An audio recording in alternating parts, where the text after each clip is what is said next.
Amazon On. E na tela já está o nome do nosso painel: Segurança Cibernética e Novas Soluções Tecnológicas Sustentáveis. Para mediar esse painel, convido ao palco João Marcelo Melo da Silva, da Superintendência de Controle de Obrigações da Anatel. Vamos aplaudi-lo. João Marcelo já esteve conosco mais cedo, mas é sempre importante a gente lembrar que ele é integrante do Grupo Técnico de Segurança Cibernética e Gestão de Riscos de Infraestrutura Crítica e é formado em Engenharia Elétrica e Direito, com mestrado em Engenharia Elétrica. E convidamos também para fazer parte deste painel Marcelo Mota, diretor de Cibersegurança e Soluções Highway. Vamos aplaudi-lo.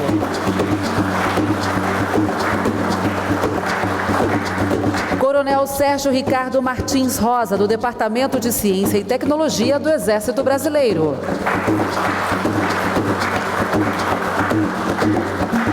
Marcelo Lobo Rocha, supervisor da Divisão de Governança de Segurança da Informação do SERPRO.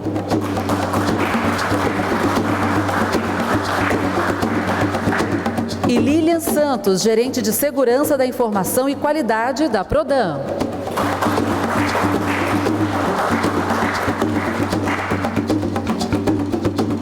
Mais uma vez, obrigada a todos pela presença. Tenham todos um ótimo painel.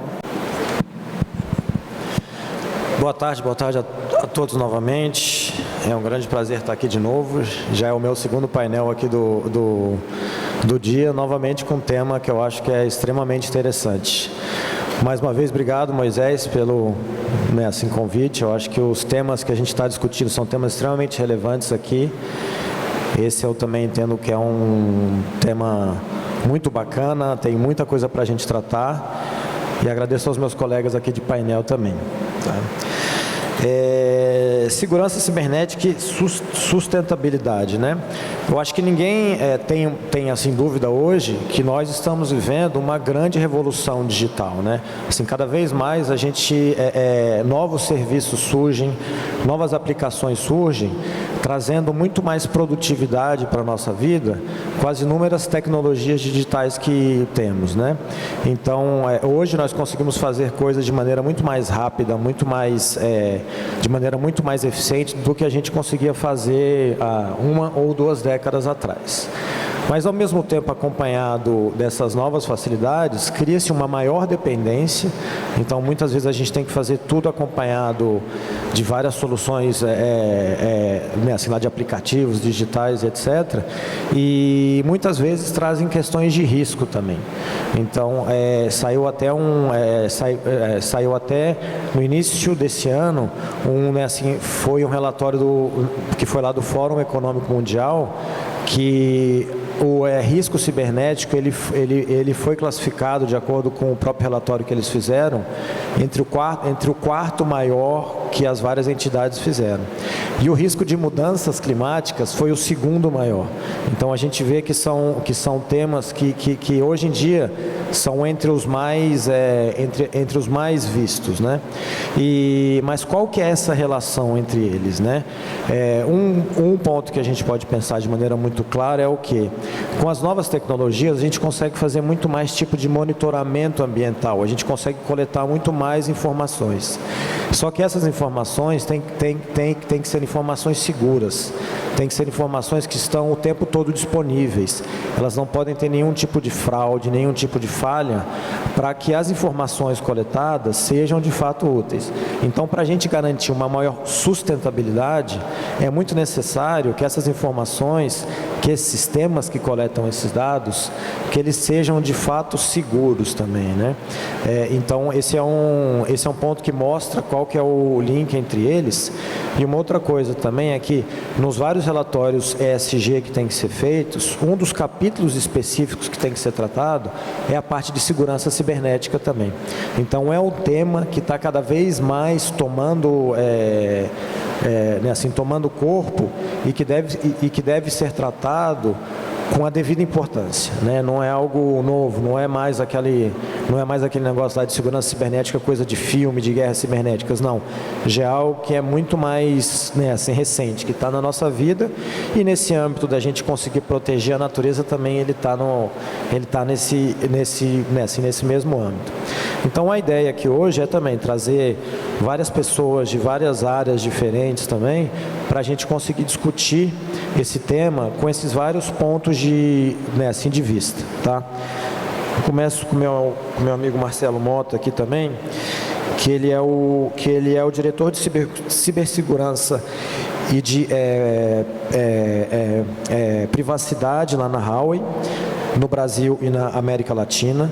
Ele está na companhia desde 2002, ele atuou em diversos cargos aqui no Brasil, na América Latina e no time global da empresa lá na China. Antes ele passou também pela empresa Nortel Networks, Siemens, e foi professor de engenharia de redes no Instituto Mauá de Tecnologia. Ele possui mestrado e bacharelado em engenharia de sistemas e de telecomunicações pela Escola Politécnica da USP, MBA em Economia Internacional e Setor Financeiro pela FIA-FEA USP, com extensão em Economia de Empresas na Universidade de Grenoble-Alpes, lá na França. Tá bom?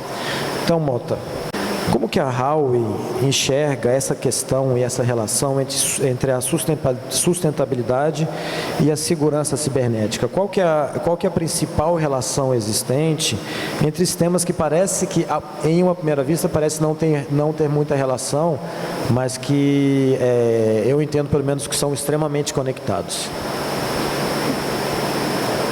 Muito obrigado, João.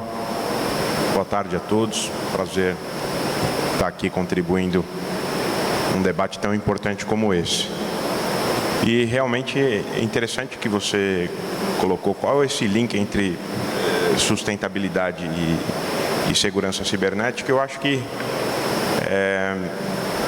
o que a gente vê é que as tecnologias de conectividade, automação, elas trazem ganhos extremamente expressivos para a sociedade. Então, exemplo, né? O que você fazia antes de pegar o seu carro e ir no banco, você pode fazer isso remotamente. Quando você está fazendo isso, você está aumentando a eficiência, obviamente você está usando menos combustível fóssil, por exemplo, né? Portanto, contribuindo para a questão da sustentabilidade. Nas nossas contas, todo o investimento que se faz em tecnologias TIC, né, você tem um acréscimo de energia pelo fato de você investir nessas tecnologias, mas esse investimento, na verdade, vai salvar o equivalente a pelo menos 10 vezes em termos de energia total gasta. Então, assim, a importância de você ter esse tipo de sistema. Quando você tem esse tipo de sistema e, eventualmente, esse sistema ele sofre uma indisponibilidade, por exemplo, na hora você já tem um impacto negativo em termos de sustentabilidade, porque todo esse ganho ele deixa de existir, né? Então, o link que eu faço entre uma coisa e outra é justamente esse. Tá? Não, obrigado, Mota. Agora passando lá para o Marcelo lá do Serpro também. Só um instante. Marcelo Lobo Rocha é especialista em desenvolvimento em internet e tem MBA em marketing digital. Com 26 anos de Serpro, teve experiência em áreas como desenvolvimento de software, administração de empresas e na segurança como gestor técnico. Atualmente na área de governança como gestor público de segurança. Vamos lá, Marcelo. Com a recente recente publicação da nossa Política Nacional de Cibersegurança, que foi no final de 2023, como é que o Serpro, que é uma empresa pública, que ela é responsável por grande parte dos sistemas que a gente usa aqui, como que ele enxerga esses vários avanços obtidos? Bom, primeiramente dizer a todos boa tarde, muito obrigado pelo convite, pela oportunidade de compartilhar aqui com vocês. Boa tarde também a todos os colegas aqui. A política nacional, ela chegou para o SERPRO como uma carta em que várias entidades, várias pessoas, especialistas em segurança, podem colocar ali as necessidades, as preocupações com esse espaço cibernético e sem dúvida nenhuma trouxe avanços significativos para a segurança da informação como um todo e também para a cibersegurança. A gente sabe que o Brasil ele enfrenta, como o Marcelo falou, um número alarmante de ataques. Cada dia a gente acessa os noticiários e acompanha. Isso se deu, obviamente, pela cultura, pelo avanço da cultura digital no país, que é muito positivo. No entanto, a gente traz também essa preocupação, né? Esse cuidado, esse desafio com esse volume de ataques. Então, sem dúvida nenhuma, o fato de ter um comitê nessa política, estudando e pensando em todas as situações que nós estamos enfrentando hoje, isso nos traz uma garantia, uma tranquilidade de que existem pessoas pensando em tudo o que está acontecendo. Mas eu não posso deixar de ressaltar algo que a gente tem conversado muito no SERPRO, com relação à nossa soberania digital. A gente está diante, nesse momento, de uma situação muito crítica no Brasil. Acho que todos nós estamos acompanhando que o nosso judiciário está aí numa luta contra uma Big Tech para manter a soberania, para manter as regras que existem nesse país. Mas é uma briga árdua. A Big Tech insiste que pode moderar o que ela entende que deve ser moderado e permite o que ela entende que deve ser permitido. Mas o nosso país, assim como todos os países democráticos, possuem regras. Então, é algo que a gente tem que colocar, a gente que está aqui debatendo um assunto tão importante, a gente tem que colocar na pauta, colocar na agenda esse assunto da nossa soberania, porque eu penso muito, como é que vai ser daqui a algum tempo? A que ponto as Big Techs elas vão lutar, vão tentar burlar as leis? Hoje eu estava falando agora há pouco com o Marcelo, acho que todos souberam, essa Big Tech que eu estou falando burlou mais uma vez as regras do nosso judiciário, tentou, mas já está sendo retirado novamente do ar. Então, é um assunto muito preocupante. E por que eu falei de soberania? Porque se existe uma política hoje nacional pensando junto com especialistas em cibersegurança, isso nos dá uma retaguarda muito boa para esse tipo de situação que a gente está vivendo hoje no país. Tá bom, obrigado, Marcelo. Só como, assim, complemento, eu faço parte lá do próprio comitê que foi assim criado por essa política, né? Eu sou um membro suplente e o nível lá de discussão que tem é muito alto. A gente está, né, eu entendo que o próprio resultado do que vai sair dessa nova dos produtos decorrentes dessa nova política vão ser muito bons para dar uma maior resiliência para o próprio país, né? E outra coisa também é que nos últimos dias tiveram várias novidades nessas áreas, né? Tiveram aqueles ataques também, dos vários walkie-talkies lá que explodiram e tal. Então a gente vê que é um tema que realmente está muito quente, né? Que está muito assim recente, são coisas que a gente está tratando de fato, né? Passando agora lá para a Lilian Gibson Santos. Ela é, né, bacharel e mestre em Ciência de Computação pela Universidade Federal lá da Paraíba. Já atuou no desenvolvimento de software e acumulou 10 anos de experiência dando aulas no curso de processamento de dados na Faculdade Uninorte. Lá na Prodan, há 27 anos, administrou serviços e sistemas nas redes LAN, MAN e supervisionou a área de infraestrutura e de serviços. Em 2010, implantou a área de segurança de informação lá na Prodan. E em 2008, assumiu a área de gestão da qualidade, ISO 9001-2015, e a área de gestão e de também projetos.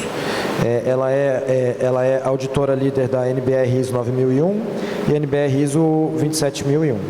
Desde dezembro de 2015, ela está no grupo SI ABEPTIC, e desde 2023 ela está no subgrupo de cibersegurança do GTD. Então, Lilian, como o próprio Marcelo falou, lá do SERPRO, seria uma visão mais do próprio governo federal, né? Mas e dos governos estaduais, municipais? Como que eles estão vendo esses novos desenvolvimentos que estão tendo na área de segurança cibernética e o link que tem com a própria questão de proteção da floresta, sustentabilidade também? Boa tarde a todos. Agradeço o convite, João. Muito obrigada por essa oportunidade. O ano passado a gente teve a publicação em dezembro dessa Política Nacional de Cibersegurança pelo governo federal e ele conclama, né, os estados, o governo privado, que aqui são independentes, né, a gente não é obrigado a seguir, ainda não tem agência, esperamos que tenha, para fazer suas regulações de cibersegurança.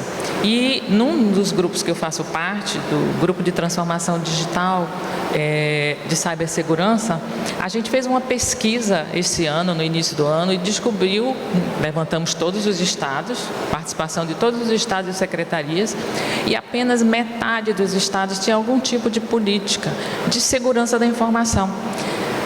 Mais um quarto diz que está em processo de regulamentar no Estado essas políticas e outro quarto não tem iniciativa.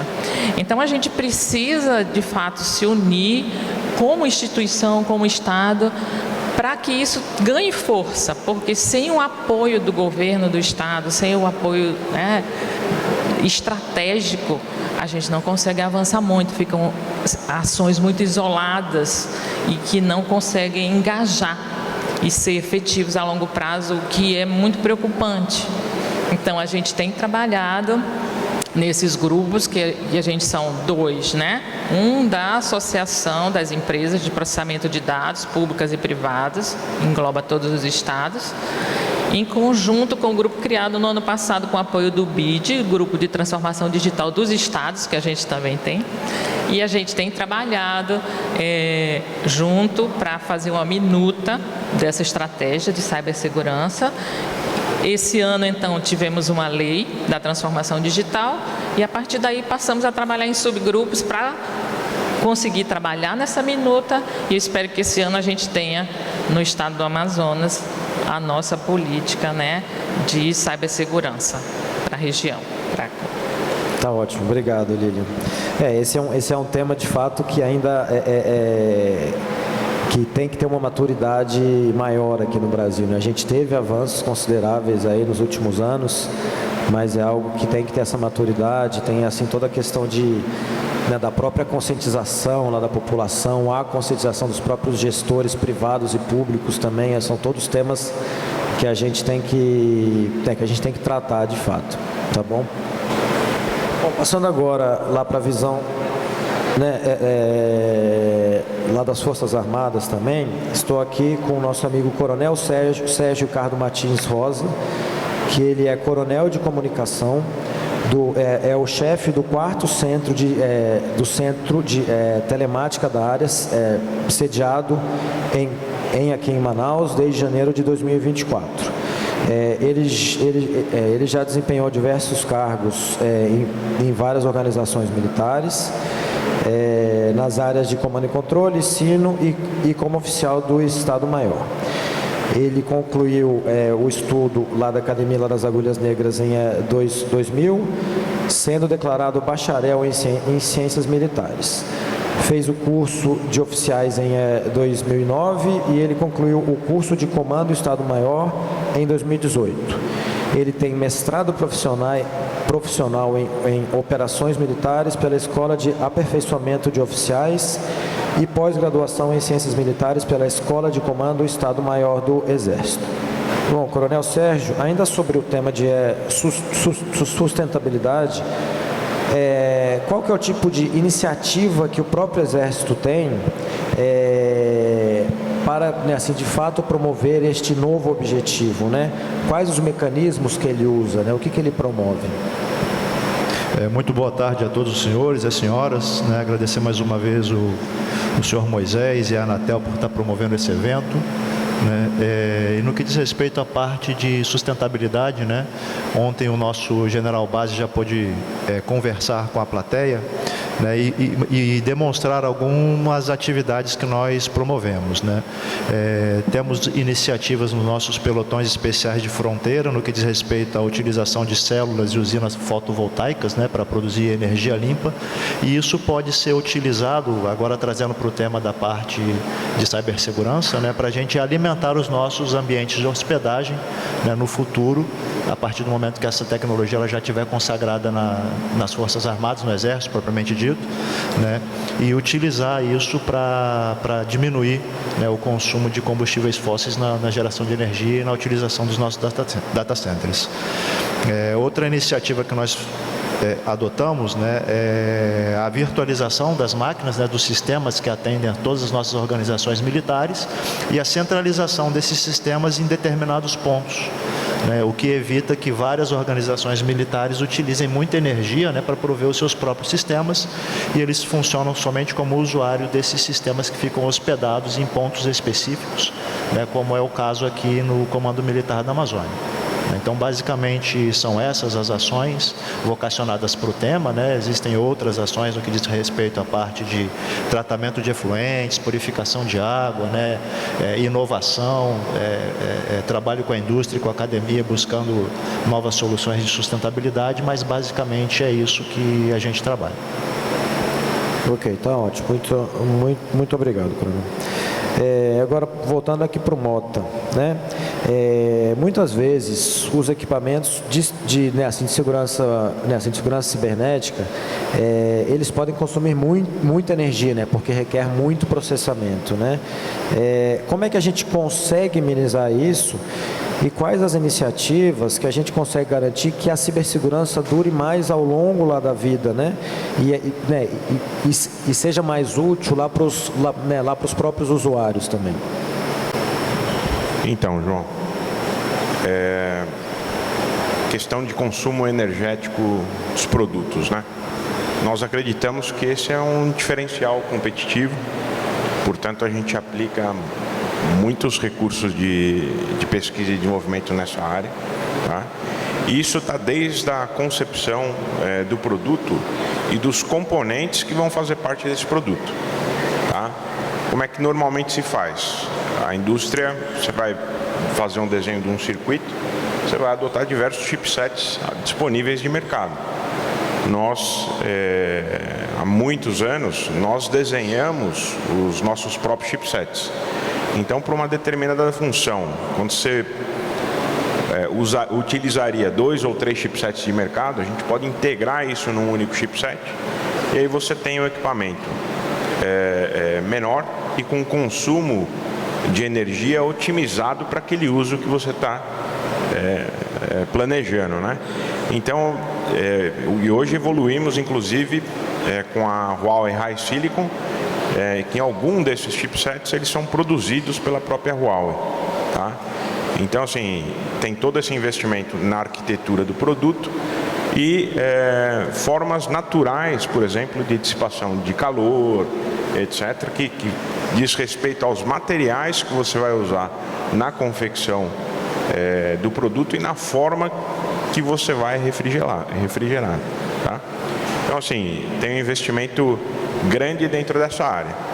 Agora, quando a gente vai para a vida útil do produto, né, primeiro é importante ressaltar que esses produtos eles têm que ser planejados já com as características de segurança cibernéticas pensadas, né? Não chegar no final do desenvolvimento e começar a pensar nisso, né? Vai ter problema com isso. Então, isso vem desde da produção do produto, né? Esse produto tem que ser testado antes dele sair para o mercado. Agora, os equipamentos, especialmente os de telecom, os nossos clientes querem que esse produto ele tenha uma vida útil, se possível, infinita, né? Eu comprei lá o 2G, eu quero que seja feito um upgrade para o 3, 4, 5, até o 8G aí. Então, ao longo da vida útil, você tem um monte de atualizações de software. Nós fizemos aí um programa de aprimoramento das nossas capacidades de desenvolvimento de software para tentar ter esse processo todo seguro. E o que significa isso? Não é o único desenvolvedor que vai fazer parte do desenvolvimento desse produto, cada um vai desenvolver a sua função. Aí depois você tem um committer que vai checar cada uma das subfunções de software antes de agregar no software principal, né? Testar isso daí, compilar isso de forma segura, e aí eu garanto que eu tenho um software seguro. Agora, o software vai ser instalado num equipamento aqui no Brasil. Esse software ele precisa ser o quê? Transferido dos nossos centros de pesquisa e desenvolvimento para cá de forma segura. Então tem uma forma segura de você transferir esse software. 2, quando esse software for rodar dentro do equipamento, é um software da Huawei ou ele foi no meio do caminho interceptado, né? A gente tem que garantir a integridade do software quando ele vai rodar dentro do equipamento. Então, assim, são todos os mecanismos que a gente traz para dentro do produto para garantir a segurança dentro dessa solução. E ao longo da vida útil do produto, várias atualizações de softwares vão acontecendo, né? Então, a gente tem que garantir o quê? Que qualquer vulnerabilidade que possa vir a ser encontrada e que afete o nosso produto, por exemplo, a gente usa software open source. Se tiver alguma vulnerabilidade no open source que afetou o meu produto, eu tenho que fazer o quê? Eu tenho que atualizar esse software, tenho que mapear quais são os clientes que receberam esse produto, avisá-los para atualizar esse software. Então, a gente já faz isso há muito tempo e agora a gente, inclusive, está trazendo para cada um dos equipamentos os chamados baselines de cibersegurança.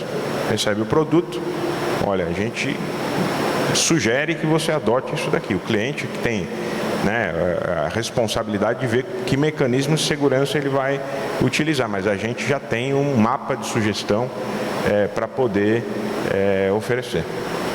Tá ótimo, Mota, obrigado. Vamos agora ao outro Marcelo. Temos 3 Marcelos aqui, né? João Marcelo, Marcelo Marcelo para tudo que é lado. E no caso lá do SERPRO, vocês têm alguma solução específica de cibersegurança que seja alinhado com essa questão de sustentabilidade também? Antes de responder essa tua pergunta, Marcelo, o SERPRO já há algum tempo vem trabalhando nessas causas e desde 2022, enfim, a gente conseguiu montar um programa interno de ESG e a gente tem esse trabalho. O SERPRO é uma empresa pública federal, para quem não conhece, e permeia todo o Brasil. Então a gente faz esse trabalho coordenado com a nossa sede, mas sempre com os braços das regionais. Então cada regional colabora com a sua visão, com a sua visão ali regional e repassa. E esse programa ele tem crescido, a gente tem conseguido avanços interessantes, por ele estar muito alinhado com toda a metodologia, tem essa agenda ESG. E uma das causas dessa jornada que a gente chama é exatamente a questão tecnológica, obviamente, né? O SERPRO é uma empresa de tecnologia e de segurança. toda a nossa tecnologia está passando por esse processo. E a gente tem especificamente uma solução, um produto chamado GovShield, que é uma plataforma de segurança totalmente em nuvem. Ele traz todas as características das soluções tradicionais de segurança, mas pensando na sustentabilidade, na emissão de carbono. A gente tem um estudo que quando é feita essa troca de soluções tradicionais, onde a gente tem ali um ambiente específico para manter os equipamentos ali, ter pessoas, ter uma sala, e você muda para a plataforma em nuvem, você tem aí uma redução aí de 56% a 80% da emissão de carbono. Então, o Serpro está nessa jornada, e o GovShield especificamente é essa solução que traz essas características e funcionalidade de segurança de cibernética, e também totalmente alinhado aí ao OSG. Bem, Marcelo, obrigado. E agora lá para Lilian. A gente estava conversando antes aqui até, né, que teve que tiveram mudanças lá nas normas ISO, né, assim agora, e que elas causaram mudanças no próprio planejamento dessa questão de cibersegurança e etc. Eu queria que você explicasse para a gente também o que foram essas mudanças e como é que vocês estão vendo, como que vocês estão atuando de fato para que isso seja de fato implementado. A ISO, né, é uma organização internacional de padronizações. Essas normas que a gente conhece da qualidade, da segurança da informação, toda a lista de norma internacional, né, que tem origem britânica e o mundo inteiro adota como boas práticas. Então, em fevereiro desse ano, eles fizeram uma emenda, já pensando nesses aspectos globais. São requisitos 4 da norma, onde você faz uma análise da sua empresa no ponto de vista dos requisitos dos seus clientes e no contexto que a empresa está inserida. E, a partir desse ano, todas as auditorias de qualidade, de segurança, continuidade de negócios, todas essas normas padrões vão ser auditadas quanto aos aspectos de mudança climática. Como é que essa mudança climática afeta o meu negócio? Ou ele é um requisito do meu cliente, ou ele está afetando a minha entrega de serviço, na disponibilidade, na continuidade de negócio. Então, eu tenho que olhar tanto para a legislação dos meus clientes, a legislação estadual, avaliar o que é pré-requisito, né?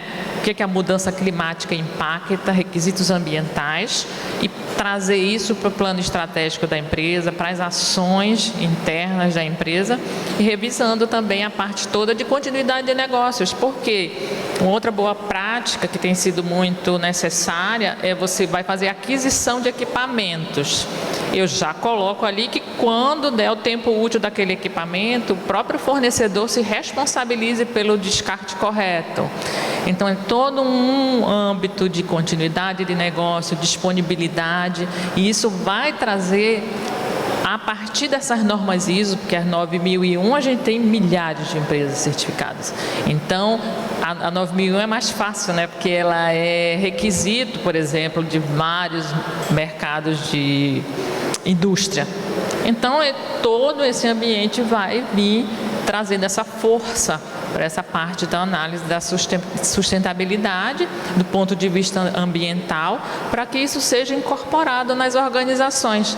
Então, esse ano, a gente já sabendo, vai ser auditado agora em outubro, a gente já no nosso plano estratégico, no início do ano, então, a gente já fez a revisão e incluímos todos esses aspectos. Onde é que os clientes de Estado já tinham essa exigência, ou a gente também atende cliente privado na Prodam. Então, a gente fez essa avaliação, fizemos o brainstorm, identificamos e depois trouxemos para o plano, revisando o plano de continuidade de negócio. Então, a Prodam ela é certificada na 9001 e na 2701. Então, nós fomos obrigados, e a gente não tem uma norma voluntária para a gente. Mas, pelo fato da gente ser certificada, então a gente foi obrigada a ter esse olhar, né? Onde é que essas normas encontram com essa sustentabilidade ambiental. Tá bom, obrigado, Lilian. Agora, uma última pergunta aqui, aí eu deixo para assim, qualquer um de vocês também, né? Quem né, assim, quiser contribuir é o quê? Que no caso de um eventual ataque, né, assim, ataque cibernético, você pode causar uma grande perda e um problema de perda lá de energia também, até você conseguir recuperar aquele sistema, até você conseguir tratar, instalar de novo. Como é que vocês entendem que seria uma melhor maneira de fazer isso com o mínimo impacto possível? Então, no caso de algum ataque cibernético, como é que seria a melhor maneira da gente conseguir tratar com o menor impacto possível? O que vocês entendem? Aí eu deixo livre aí para... Vou só falar rapidinho. A gente não vai conseguir atuar de jeito nenhum se a gente não tivesse preparado antes. Então, toda a parte de prevenção precisa vir antes, senão eu vou ficar perdido, né? Então, esse ataque a infraestruturas críticas, né? Existem legislações para isso, frameworks mundiais, e a gente tem que, eu acho que, buscar isso, buscar esse antes, para que eu tenha, de fato, um plano para agir na hora de um ataque. Né? Então, assim, ataque à infraestrutura crítica, então é uma coisa que a gente tem que prevenir. Então, a gente tem que avançar bastante no sentido dessas conformidades, dessas legislações e buscar cada empresa privada e pública essa responsabilidade, né? E a gente espera que o governo do estado também venha pegando esse caminho do governo federal para que a gente avance nessa maturidade e, de fato, tenha comunicação, troca de informações, inteligência, né? E até estrutura e processo para que a gente consiga sobreviver. Eu acho que o que a Lilian falou é exatamente o que eu penso que é muito importante, né, numa situação crítica como essa. A gente teve um fórum agora em Belém recente de tecnologia e o nosso superintendente de segurança abordou exatamente esse tema no foco. Tudo nessa hora é um caos, né? Tá a maior crise ali. E dependendo de como os gestores vão acionar a equipe para tratar aquela situação, aquilo ali pode piorar ainda mais. Então ele falou muito nessa liberdade para deixar o time técnico ali operar, cuidar da situação o mais livre possível, para não ficar com aquela pressão e não ter, de fato, uma atuação efetiva como deveria ter para essas situações aí de crise.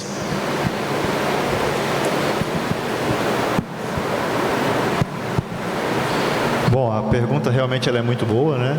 E aproveitar a introdução que já foi feita pelos dois colegas de mesa e conversar um pouco sobre o exercício que é realizado anualmente, né, pelo Comando de Defesa Cibernética lá em Brasília, né? O exercício ele se chama Guardião Cibernético, né? E é um exercício que ele reúne, né, órgãos do governo e empresas privadas de diversos setores de infraestrutura estratégica, né, que visa justamente essa interação, né, entre empresas de um mesmo setor, resolvendo problemas cibernéticos simulados, né, visando realmente construir isso, né, se preparar, né, no caso aconteça esse tipo de evento, né, termos linhas de ação para mitigar, né, qualquer tipo de problema que venha acontecer em vários setores estratégicos, passando por energia, né, setor financeiro e dentre outros, né.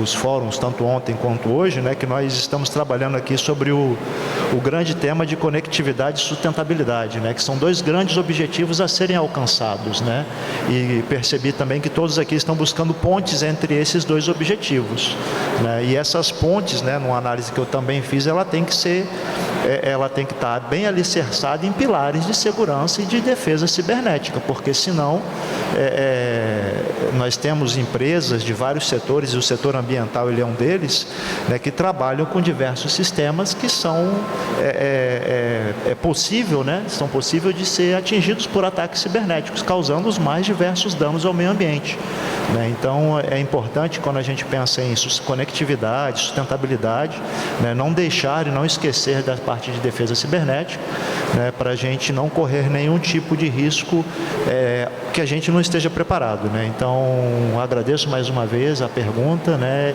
e vamos em frente. Eu concordo com o que foi falado aqui, né, a questão de prevenção, a questão dos exercícios, eu acho, certificação, inclusive, eu acho que isso vem tudo debaixo do guarda-chuva de governança, porque isso é importante, isso tem que ser pensado, a qualidade do trabalho que é feito deve ser medida por meio de padronização, né? Rotineiramente, a gente tem que fazer esses exercícios para ver como que seu time reage numa situação desse tipo.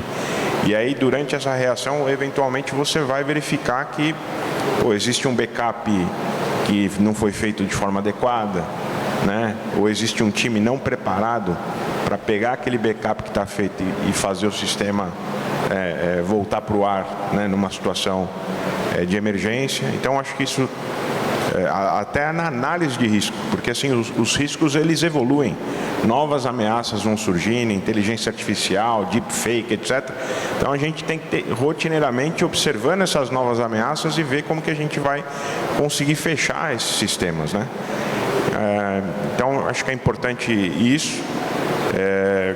Para finalizar, só gostaria de colocar que a tecnologia certamente é um meio, né? O fim está aí nas diversas aplicações, e as aplicações existentes certamente temos que proteger, mas existe uma série de aplicações que a gente pode implementar justamente com o objetivo de preservar o meio ambiente, rapidamente detectar qualquer problema, como o que aconteceu no Parque Nacional de Brasília, equivalente a 980 campos de futebol foram queimados, sendo que facilmente a gente poderia detectar isso daí por meio de uma câmera de alta definição e mais rapidamente reagir a esse tipo de evento, né?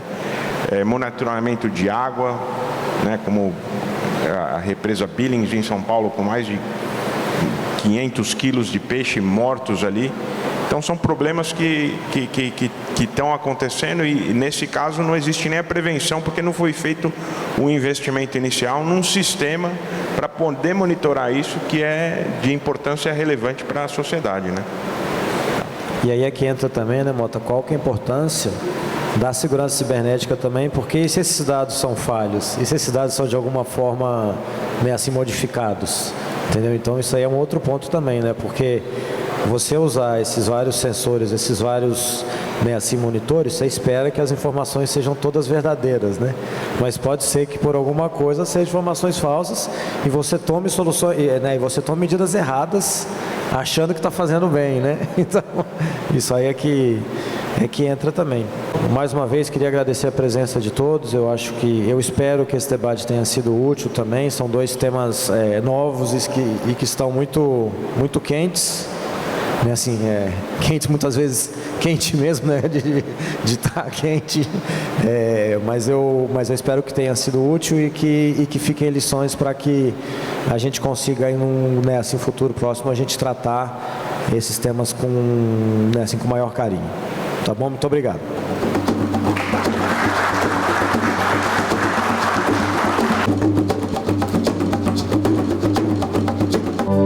Amazon On.